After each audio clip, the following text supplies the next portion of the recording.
Assalamualaikum, what is up everyone? It's me, Gizri in the house. Welcome back guys. Selamat datang ke channel aku. Dan aku sentiasa doakan korang semua yang tengok video ni berada dalam keadaan sihat walafiat dan juga happy selalu. Jangan sedih-sedih, jangan stress, okay? It's not good for your health, and trust me, true story guys. Wow. First kali aku nak minta maaf dekat korang sebab aku rasa lama gila tak upload dekat channel aku. Lama gila aku tak upload apa-apa video dekat sini. I'm so sorry guys. Okay, aku minta maaf banyak-banyak sebab yelah aku agak sibuk kebelakangan ni. Dalam 2-3 bulan aku rasa aku lama dah tak upload. But now I'm back. Okay, aku minta maaf banyak-banyak sebab ada beberapa urusan yang aku kena settlekan. Ada beberapa urusan yang aku kena buat. Sebab itulah aku tak upload apa-apa video dekat channel aku. Sebenarnya aku rindu kat korang, tahu tak? Aku rindu kat korang, nak cerita, aku nak tengok kamera, aku nak borak dengan korang, but aku nak buat video untuk korang. So doakan aku agar aku terus konsisten buat video guys. Okay, aku tahu benda ni agak sukar dan juga mencabar, but nothing is impossible. Semua benda boleh dibuat. Dan aku harap aku terus konsisten guys.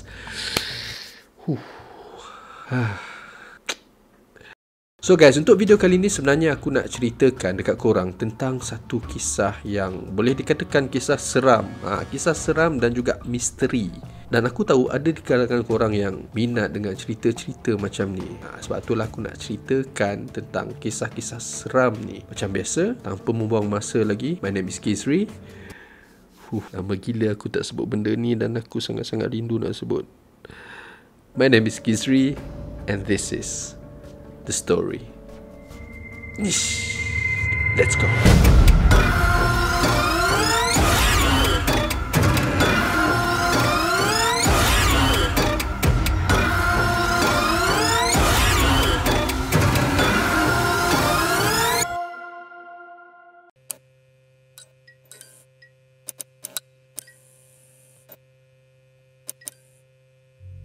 So, cerita ni bermula dari seorang pemuda yang bernama Rosli. Pada waktu tu, Rosli ni dia adalah seorang peniaga. Kerja dia berniaga, maksudnya dia ni hantar barang sini. Dia jual macam benda-benda yang baju, seluar. Lepas tu dia jual vape yang punya flavor apa semua benda ni kan. Dan kejadian ini sebenarnya berlaku pada 2 tahun yang lepas. Maksudnya time tu adalah time PKP. Masih lagi dalam COVID. Korang pun tahu situasi pada waktu tu, apabila nak berniaga, berbisnes ni memang agak susah sikit babe.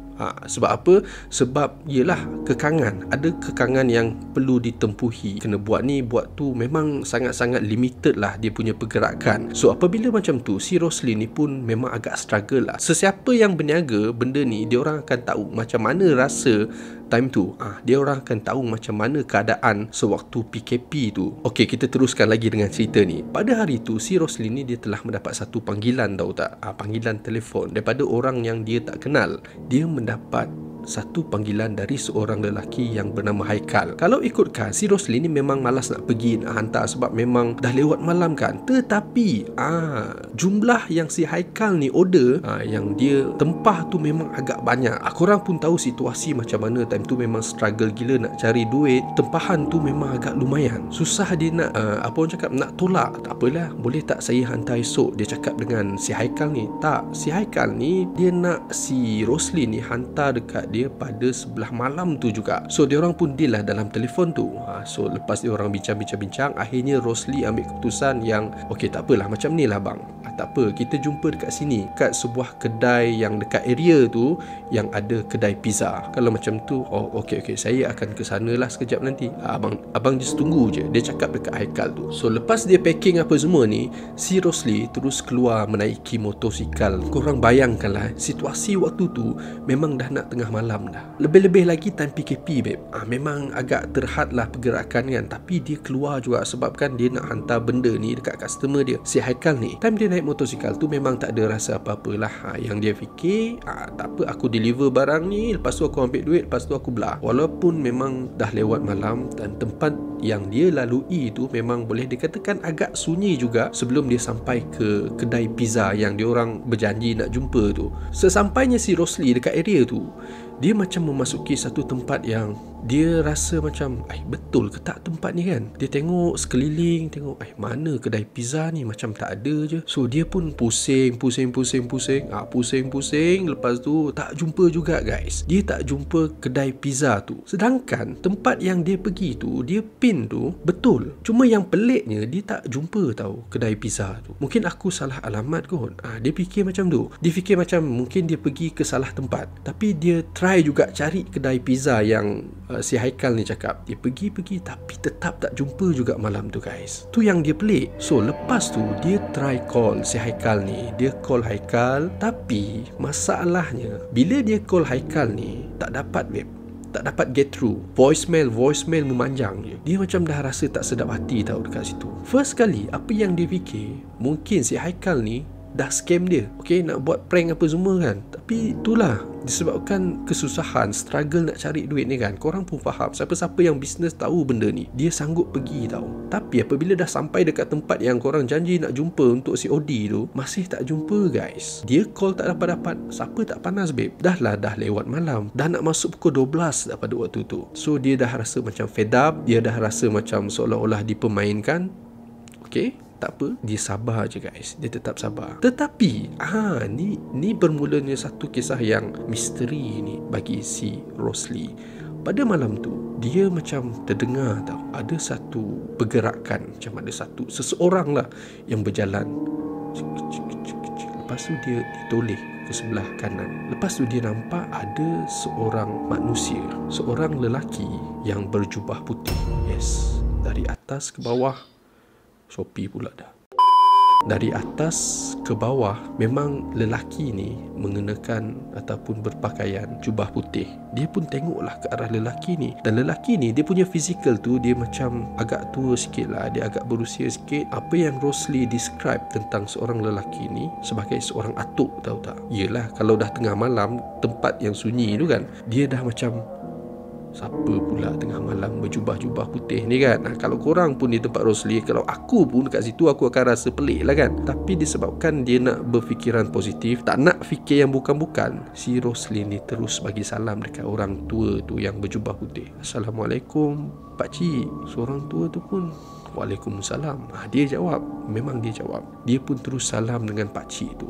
Masalahnya guys, time dia bersalam dengan pakcik ni, atuk lah, tangan atuk ni seolah-olah macam ais tau. Rosli cakap tangan atuk ni sejuk gila. Memang sejuk gila.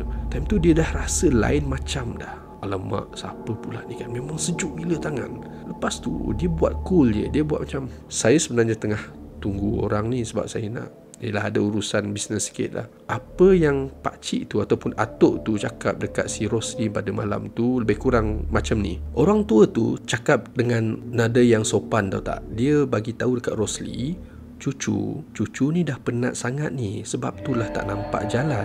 Lain kali jangan ke sini tahu. Dah tengah malam macam ni. Kadang-kadang tuan tempat ni nak guna juga kalau dah lewat malam macam ni. Tuan punya tempat ni dia tak suka kalau ada orang ganggu dia malam-malam macam ni. So si Rosli ni tanyalah balik dekat si atuk ni, atuk kenal ke dengan tuan punya tempat ni? Tempat ni milik asal tanah diorang, tempat diorang. Atuk berjubah putih tu cakap, orang ni tak kisah kalau korang datang ke sana tengah malam, asalkan betul dengan tempatnya. Cuma ada salah seorang penghuni dekat sini, dia agak garang. Si atuk ni cakap, dia tak suka kalau orang yang datang sini jauh-jauh lewat malam macam ni, sebab satu antaranya ramai anak-anak muda datang ke sini melakukan sesuatu yang dilarang. Antaranya minum arak, minum minuman keras, berdua-duaan yang bukan muhrim, mencuri. Ada juga yang datang semata-mata untuk melakukan sihir dan banyak lagi lah. Dan kami, si atuk ni bagi tahu dekat Rosli, kami selaku penduduk dekat sini mahukan kedamaian dan kami mahu menentang segala perkara-perkara yang menyimpang dari ajaran Allah Subhanahu Wa Taala, kata atuk tu. So Rosli ni fikir balik, ada betulnya juga cakap si atuk ni kan. Dia cuma macam kena ceramah lah dekat si atuk ni. Dia rasa macam tu je lah, dia tak rasa apa-apa lagi tau. So lepas tu si atuk yang berjubah putih ni cakap, sebaiknya cucu baliklah ke rumah. Si atuk tu cakap dekat Rosli, kerana orang yang cucu nak jumpa ni berniat tidak tak baik dengan cucu. Lepas tu si atuk ni cakap, jika cucu tidak percaya dengan atuk, tak apa, atuk akan tunjukkan. Dia pun tunjuklah ke arah depan diorang tu tahu. Lebih kurang jarak 100 meter. Masa tu si Rosli memang terkejut gila guys. Sebab pada waktu tu dia nampak ada 2 orang yang dekat depan tu, dekat kedai pizza. Korang bayangkan, dia dari tadi pusing tak jumpa kedai pizza tu. Tiba-tiba selepas dia bercakap dengan atuk ni, atuk tu tunjukkan dekat depan tu ada kedai pizza. Dia nampak yang ada 2 orang tengah tunggu dekat depan tu. So apa yang jadi lepas tu, si atuk ni bagi tahu dekat Rosli untuk dengar dia orang punya conversation time tu, yang 2 orang tengah tunggu Rosli tu. Dan apa yang jadi sebenarnya, yang 2 orang tadi sebenarnya berniat untuk merompak dan meragut Rosli. Pada mulanya si Rosli ni ingatkan atuk berjubah putih tu hanya macam bergurau ataupun sekadar menakut-nakutkan Rosli. Tetapi selepas diorang berdua ni, datuk ni dan juga Rosli, pergi ke arah 2 orang tu, 2 orang yang cuba beli barang dari Rosli tadi tu, dia terdengar perbualan di antara 2 orang berdua ni. Kau cuba call Mamat tu balik, kita dah lama tunggu ni. Kau order lah apa-apa, asalkan dia sampai je. Orang tu nak rompak Rosli guys. Atuk tu cakap macam tu, dia dengar sendiri tau. Yang peliknya satu lagi hal, time dia orang nak pergi ke arah 2 orang ni, memang jalan tu luas gila. Time dia orang bergerak tu, 2 orang ni memang tak perasan yang Rosli menghampiri dia orang.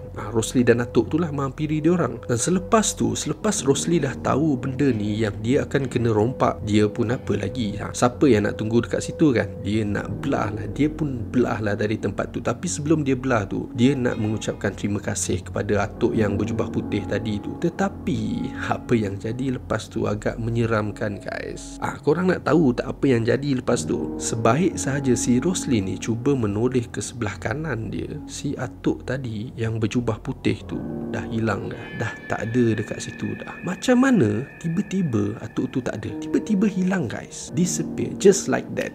Tak tunggu panjang, tak tunggu lama, Rosli terus start motor dia. Dan selepas tu, time dia start motor tu, tiba-tiba yang 2 orang budak tadi tu yang cuba untuk merompak si Rosli ni, terdengarlah bunyi motor tu. Tak tahulah kenapa dia orang dengar, dan cuba untuk mengejar Rosli. Tapi Alhamdulillah, Rosli berjaya menyelamatkan diri dia. Dia sempat larikan diri dia dari tempat tu. Dia berjaya selamat daripada dirompak oleh kedua-dua orang tu. So apa pendapat korang tentang cerita ni? Makhluk selain daripada kita ni memang wujud. Tak dinafikan benda ni memang ada. Cuma kita tak tahu macam mana dia punya rupa bentuk exactly, kecuali siapa yang dapat tengok benda ni lah. I don't know. Dan mungkin juga pada waktu tu Rosli ni tengah ditolong oleh Allah. Mungkin ada orang yang berniat jahat dekat dia, and then Allah hantarkan seseorang ataupun makhluk ni untuk tolong dia punya hamba. Who knows? Kita tak tahu. So guys, aku rasa macam setakat ni saja untuk video kali ni. Dan terima kasih kepada korang yang sudi menonton video aku sampai habis. Thank you so much guys. Semoga kita berjumpa lagi pada masa yang akan datang. And that's it. Aku tak tahu nak cakap apa dah guys. Lama gila tak buat video dan tak tahu nak cakap apa. But I'll see you guys again in the next video. Peace.